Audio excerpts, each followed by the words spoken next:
وفضلناهم على كثير ممن خلقنا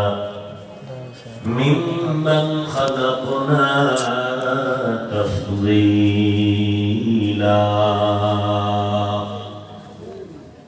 বনি আদম বড় দামি জল স্থলের মধ্যে যত প্রাণী আছে এদের কাছেও মানুষ বড় দামি।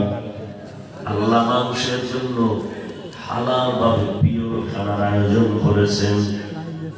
মানুষ খানা পাইলেই খাইবা না, আমি আল্লাহ তোমাদের জন্য কত সহস্র কোটি হালাল খানার ব্যবস্থা করেছি। আমি আল্লাহ মায়ের গর্ভে নাপাক রক্ত তরজ মুখে দিয়া ঢুকাই নাই। আমি আল্লাহ মায়ের গর্ভের মধ্যে সুন্দর করে তোরে নাপাক পানি দিয়া বানাইছি। আবার আমি মায়ের নাভির সাথে তার লাগাইয়া তোমার পেটের ক্ষুধা নিবারণ করেছি। নাপাক রক্ত লাগায় তোমার জবানটারে নাপাক করি নাই, কারণ দুনিয়াতে গিয়েও জানো তুমি নাপাক খানা দিয়া জিহ্বাটারে নাপাক না করো। দুনিয়াতে যাওয়ার পর জমিনের তৈরি কোনো খানাও তুমি খেতে পারবে না। আম্মা জান পানি দিতে পারবা না। আমি আল্লাহ এমন একটা খানার আয়োজন করেছি, তরকারিও লাগবে না, চাল ডাল কিছুই লাগবে না, লবণও লাগবে না, বাচ্চারা একটু চিনি পাইলে মিষ্টি পাইলে খায় তাও লাগবে না। আমি আল্লাহ বেশি পাতলাও না ঘনও না, চিনির কামও সেরে যাবে, লবণের কাজও সেরে যাবে। এমন পিওর খানা মায়ের স্তরে দুধের ব্যবস্থা করেছি। দুনিয়ার মানুষ ফ্লাক্স বানাও, ফ্লাক্সের ভেতরে গরম পানি রাখো, গরম চা রাখো, গরম দুধ রাখো, 24 ঘন্টার বেশি গরম থাকে না। আমি আল্লাহ কেমন তোমার রব মায়ের স্তনটারে কুদরতের ফ্লাক্স বানায় তোমার জন্য পিওর দুধের ব্যবস্থা করেছি। একদিন আর 24 ঘন্টা না, 2 বছর পর্যন্ত মোহাব্বতের সাথে মায়ের দুধ পান করবি। একটা সেকেন্ডের জন্য কখনো মায়ের দুধ নষ্ট হবে না। তোর পেটের মধ্যে গিয়েও খানা তোরে ডিস্টার্ব করবে না। খানা খাইতে গেছো, গাভীর দুধ দিয়া ভাত খাইতেছো, সেখানে তোমার চিনি লাগবে, আম লাগবে, আম টক হয়ে গেছে, একটু গুড় দাও, একটু চিনি দাও, একটু লবণ দাও। আল্লাহ বলেন বান্দা আমি আল্লাহ এমন ভাবে তোর খানাটার আয়োজন করেছি, লবণেরও দরকার নাই, চিনিরও কোনো দরকার নাই, বেশি মিষ্টিও না, বেশি লবণাক্ত না, বেশি ঘন না যে আবার পানি দিয়া পাতলা করা লাগবে, বেশি পাতলাও করি নাই যে জাল দিয়া ঘন করা লাগবে। এমন পিওর খানার আয়োজন করেছি, 2 বছর পর্যন্ত মায়ের দুধ পান করবি, একটা সেকেন্ডের জন্য কখনো নষ্ট হবে না। আমি আল্লাহ তোর জন্য পিওর খানার আয়োজন করেছি। দুনিয়াতে তুই বড় হচ্ছ, আমি আল্লাহ তোর দুনিয়ার খানা উপযুক্ত করার জন্য। তোর আব্বাও কয় নাই, তোর আম্মা যেন বলে নাই, তুই নিজেও বলো নাই আল্লাহ দুনিয়ার খানা তৈরির জন্য আমার কিছু জাতের ব্যবস্থা করো। আমি আল্লাহ নিজের মহব্বতে আদর করিয়া সুন্দর কদুর বিচির মতো সুন্দর দাঁত দিলাম 2 পাটি, পাওয়ার কম দিয়ে দিলাম, কারণ এই কম পাওয়ারের দাঁত দিয়ে তুই বড় কষ্ট আঘাত খেতে পারবি না। আবার যখন তুই বড় হইতেছ, তোর আব্বাও কোনো অ্যাপ্লিকেশন করে নাই, এখন আমার সন্তান বড় হয়েছে, একটু পাওয়ারওয়ালা দাঁত দিয়ে দাও। তোর মাও বলে নাই, তুই নিজেও বলো নাই, কম পাওয়ারের দাঁত ফালাইয়া পাওয়ারওয়ালা দাঁত দিয়ে দাও।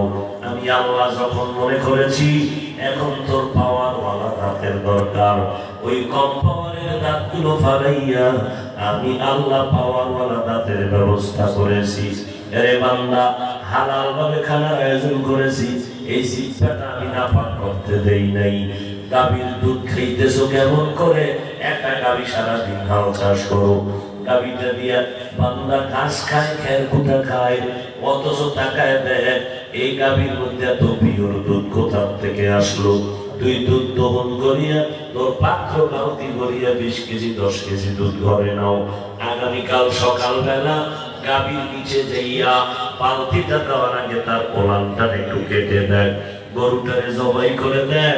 20 কেজি দুধের একটা ফোঁটা দুধ ভিতরে তালাশ করে পাওনি।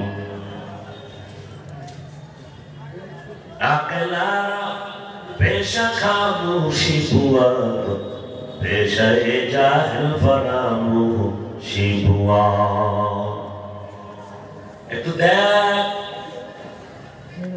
তুই যে গাভীর থেকে দুধ দহন করে বালতি বোঝাই করো 10 কেজি 20 কেজি দুধ দহনের আগে একটু কাইটা দেখ ভিতরে ফোঁটা দুধ পাও কিনা। যদি জবাই করো দেখবি পায়খানা, গোবর, ঘাস, নারী বুড়ি আছে, এক ফোঁটা দুধের চিহ্ন নাই। হ্যাঁ, এক ফোঁটা দুধের চিহ্ন নাই। কিন্তু যখন তুই ওলানে টানতে থাকো 20 কেজির মতো দুধ তো একটা গাভী দেয়। অস্ট্রেলিয়ান গাভী তো আরো বেশি দেয়, দেশি গাভীর দুধ একটু কম হয়, মজা বেশি। এত সুন্দর মজা এই দুধ পানের মধ্যে 10টা উপকার আছে। দুধ, গাভীর দুধের জন্য নবী বেশি বেশি উম্মতের পান করার কথা বলেছেন। এই দুধের মধ্যে কমপক্ষে 10টা উপকার আছে। এই জন্য দুধ যখন পান করবি টাকা পয়সা বাড়াইয়া দাও বলিয়া দোয়া করা তাকওয়ার পরিপন্থী। কিন্তু দুইটা জিনিস খানার সময় বাড়াইয়া দেওয়ার জন্য আল্লাহ দোয়া করা শিখাইছেন নবীজি। যখন বান্দা দুধ পান করবা তখন তুমি বাড়াইয়া দেওয়ার দোয়া করিও।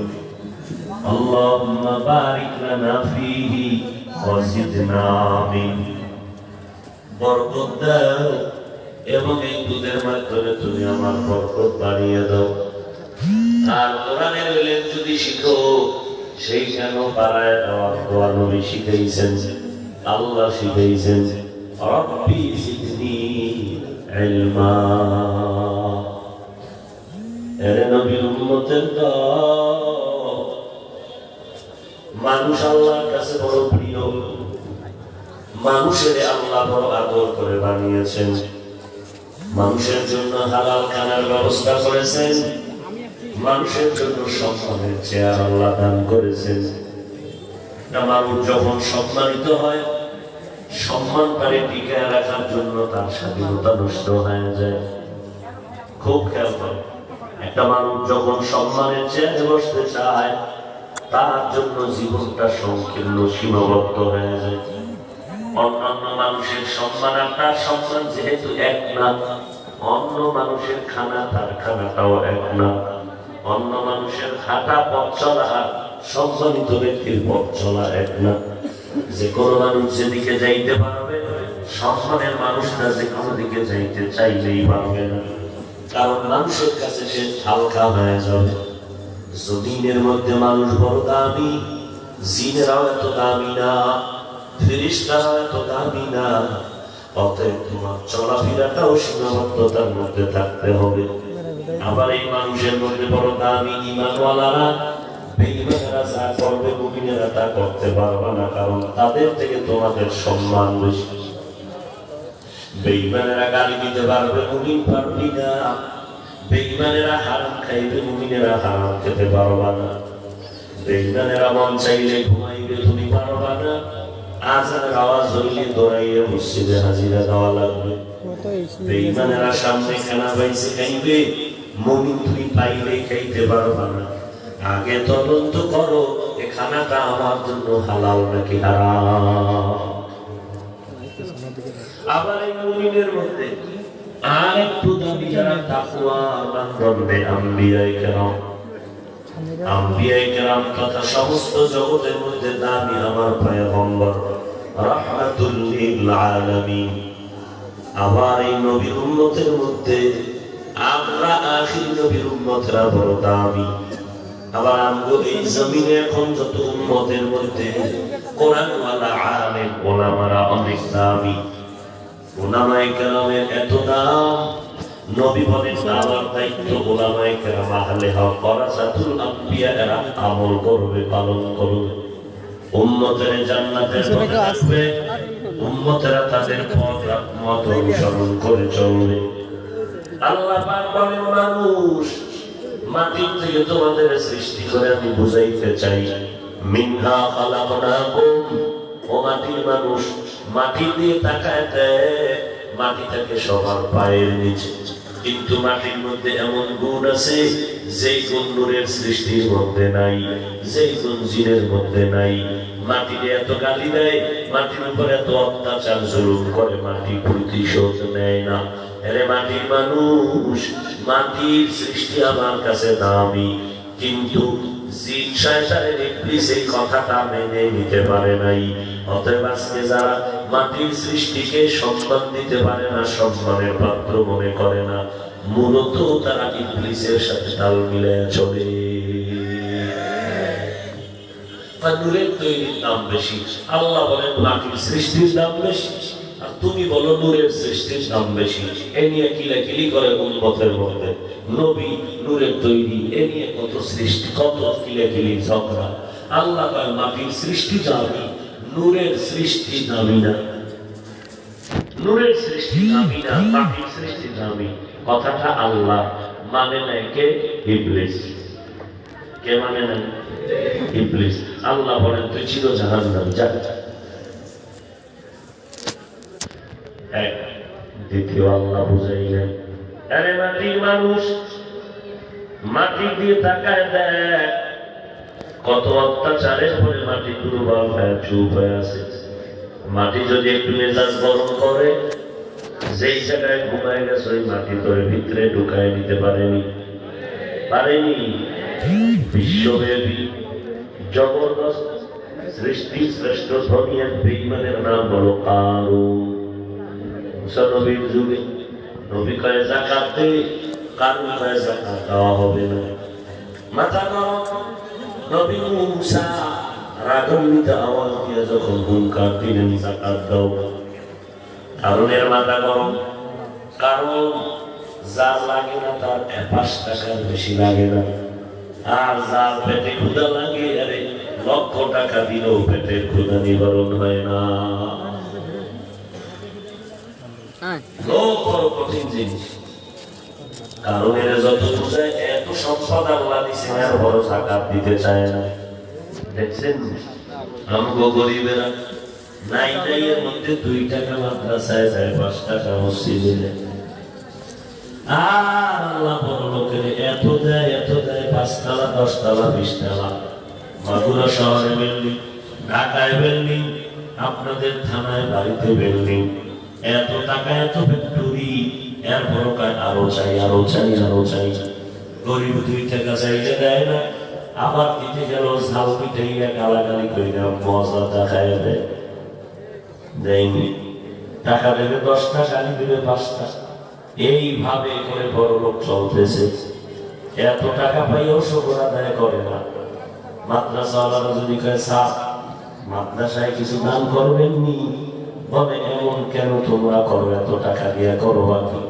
হুজুর যদি কইতো তোমার এই এলাকার নাম কি, ও থানা, শালিকা থানায় তোমার বাড়ি আছে, মাগুরায় তোমার বাড়ি লাগেনি, ঢাকা শহরে তোমার বাড়ি লাগেনি, বড় লোক দেরি না করে বলতে হবে মেরে ফেল, থানায় গিয়ে মামলা করো।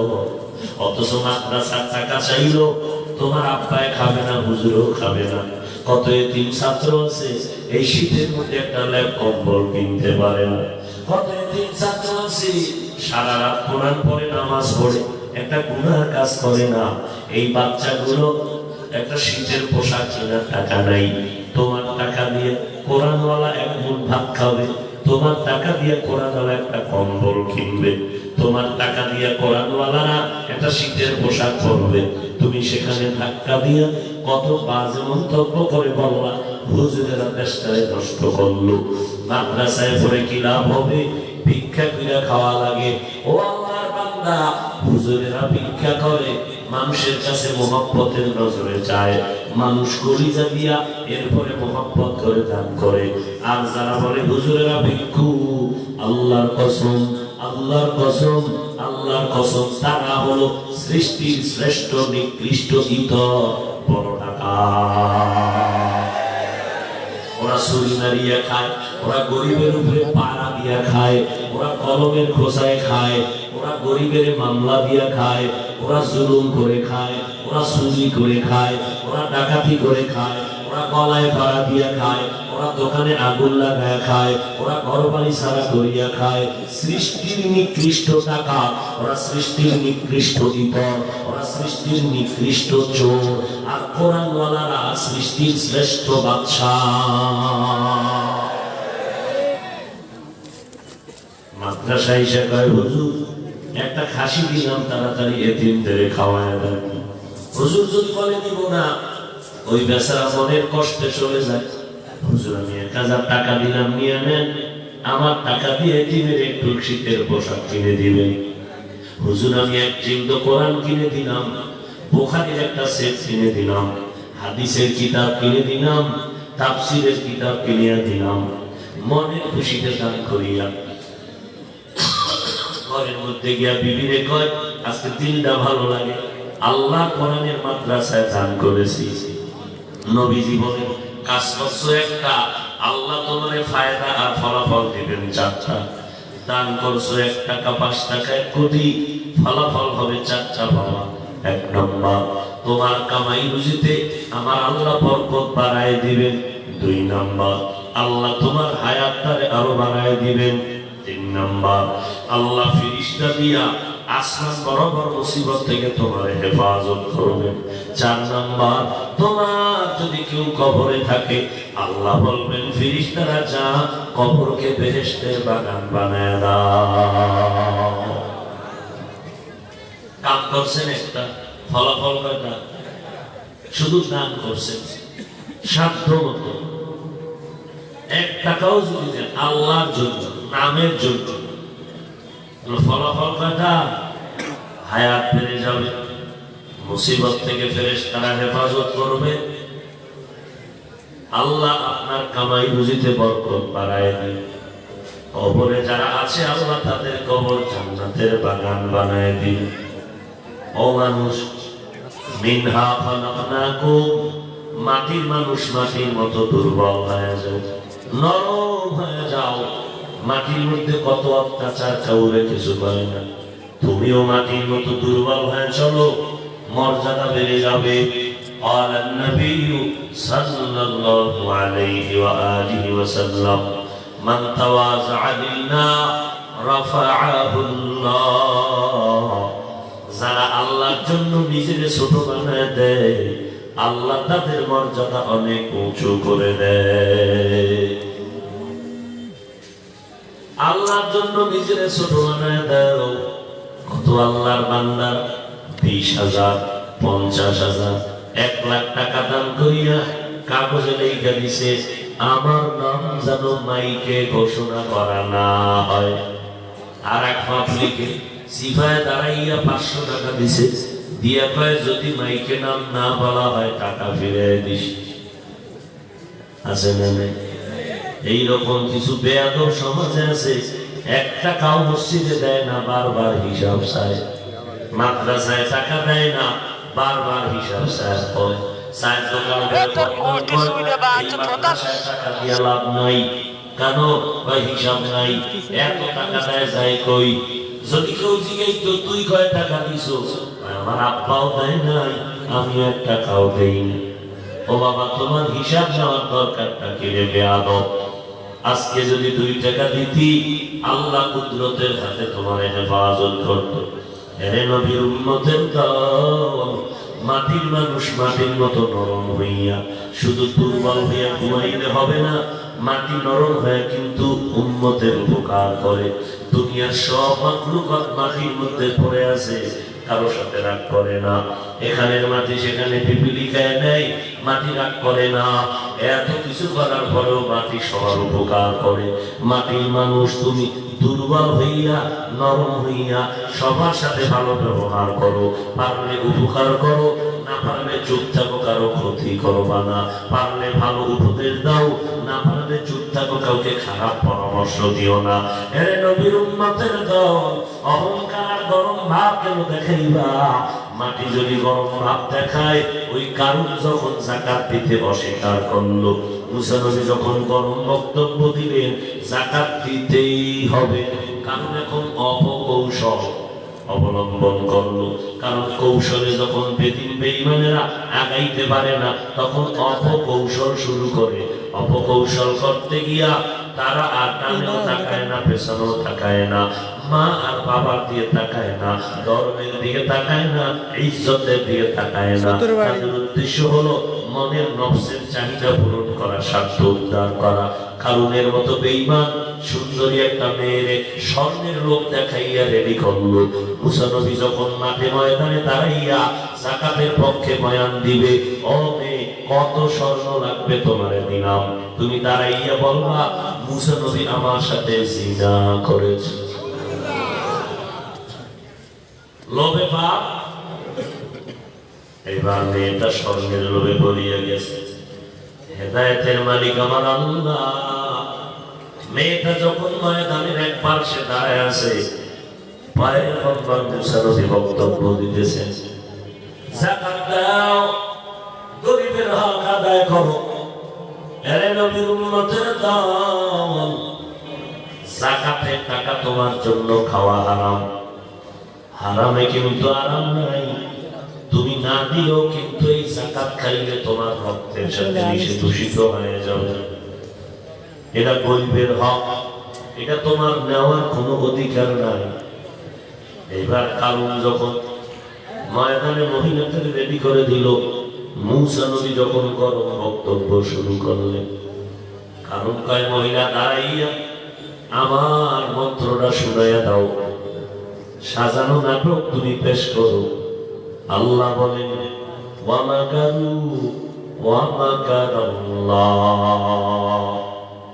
ওয়াল্লাহু খায়রুল মাকিরিন।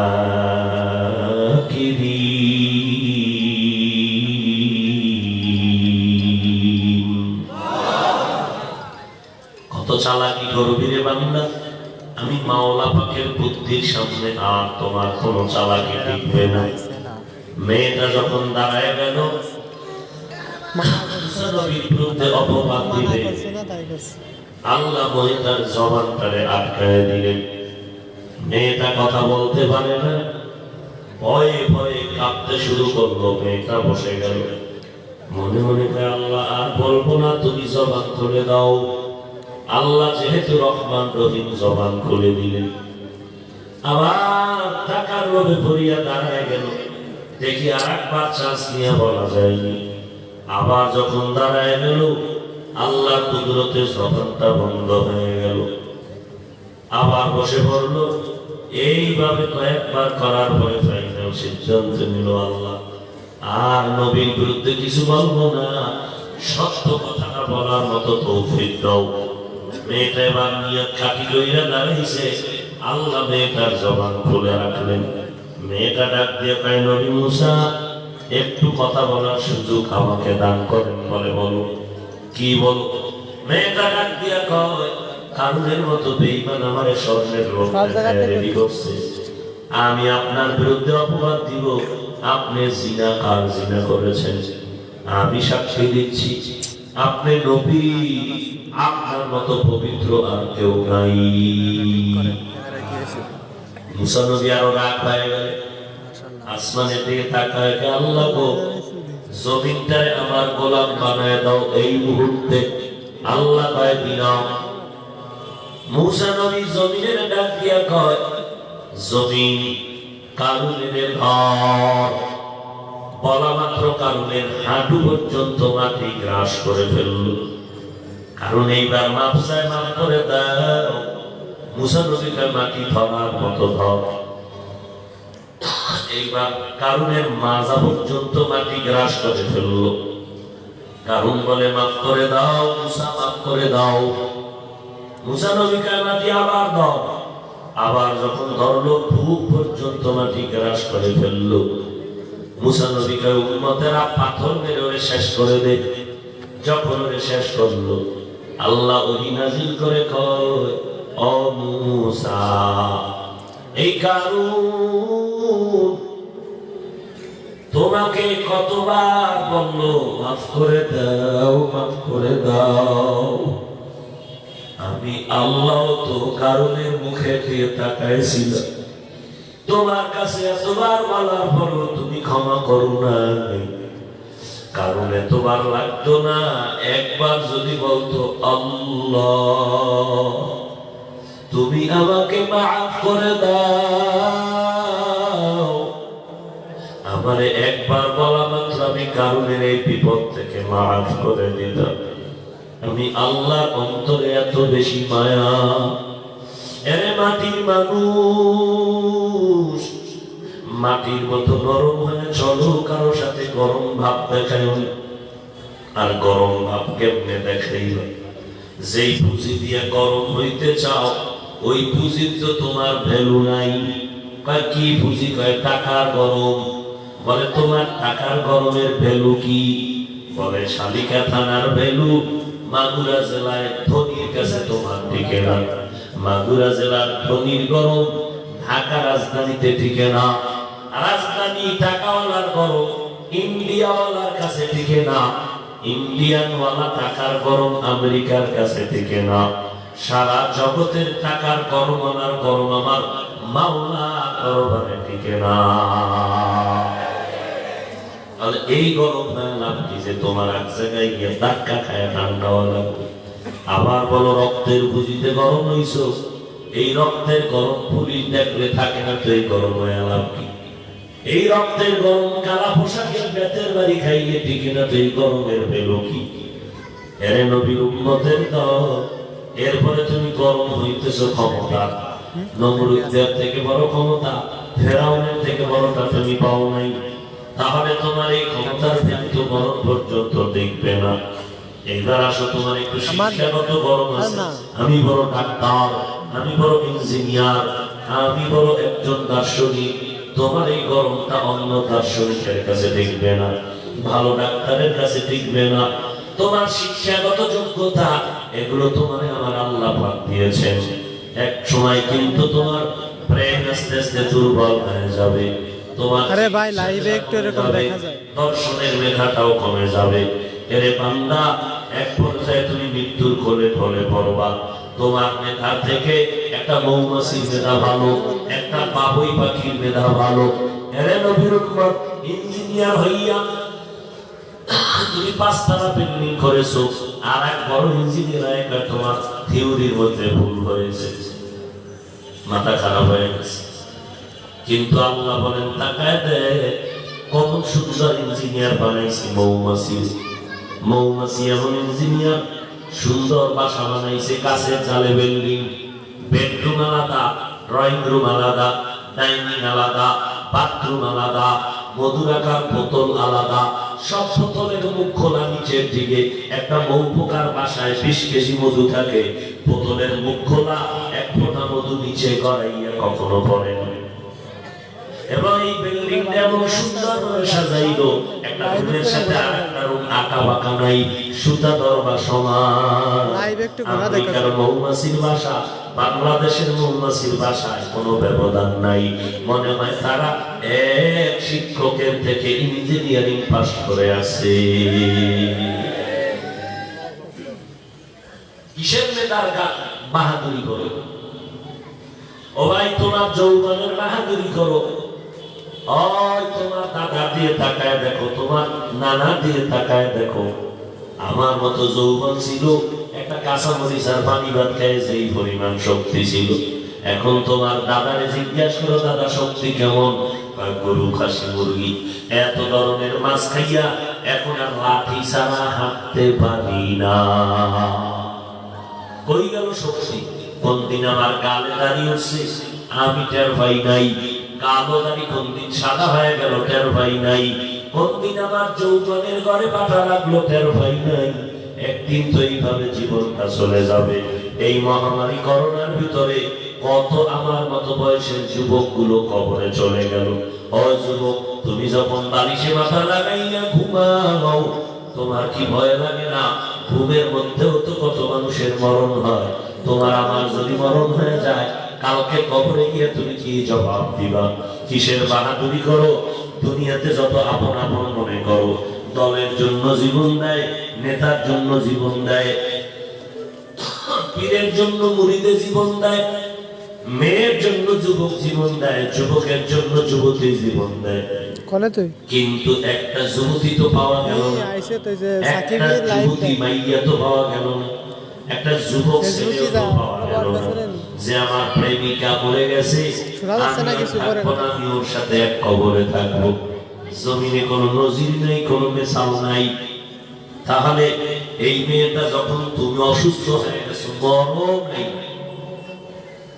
যেই মেয়েটা তোমারে না ডাকলে ভাত খায় না, তোমার বড় পাগল, মা বয়ান করে, বাবায় বয়ান করে, রাজপুত্র আইনা দিব, বলে না আমার ফকিন্নির বাচ্চাই যথেষ্ট, আমার রাজপুত্র লাগবে না। কিন্তু যেদিন তুমি অসুস্থ, জ্বর, মাথা ব্যথা, চেহারাটা দুর্বল হয়ে গেল, বিছনায় পড়ে গেছো, মেয়েটার মন খারাপ, অন্যদিকে লাইন লাগাইছে, এর কাছে আমার আর জীবন চলবে না। আবার তুমি যুবকটা, মেয়েটার যদি দেখো চেহারা ভাঙতেছে, মেয়েটা দুর্বল, মেয়েটা অসুস্থ, যুবক তুমি অন্যদিকে লাইন খুঁজতেছো, এই মেয়েটারে আর আমি চাই না। তাহলে দুনিয়াতে বলো আর কে কার আপন?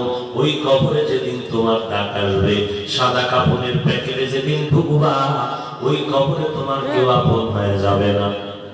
বেঈমানের বুঝাইতে পারবো না, তবে তুমি মুসলমান, তুমি নবীর উম্মত, আল্লাহর কোরআনের কথা তুমি কেন বুঝবা না?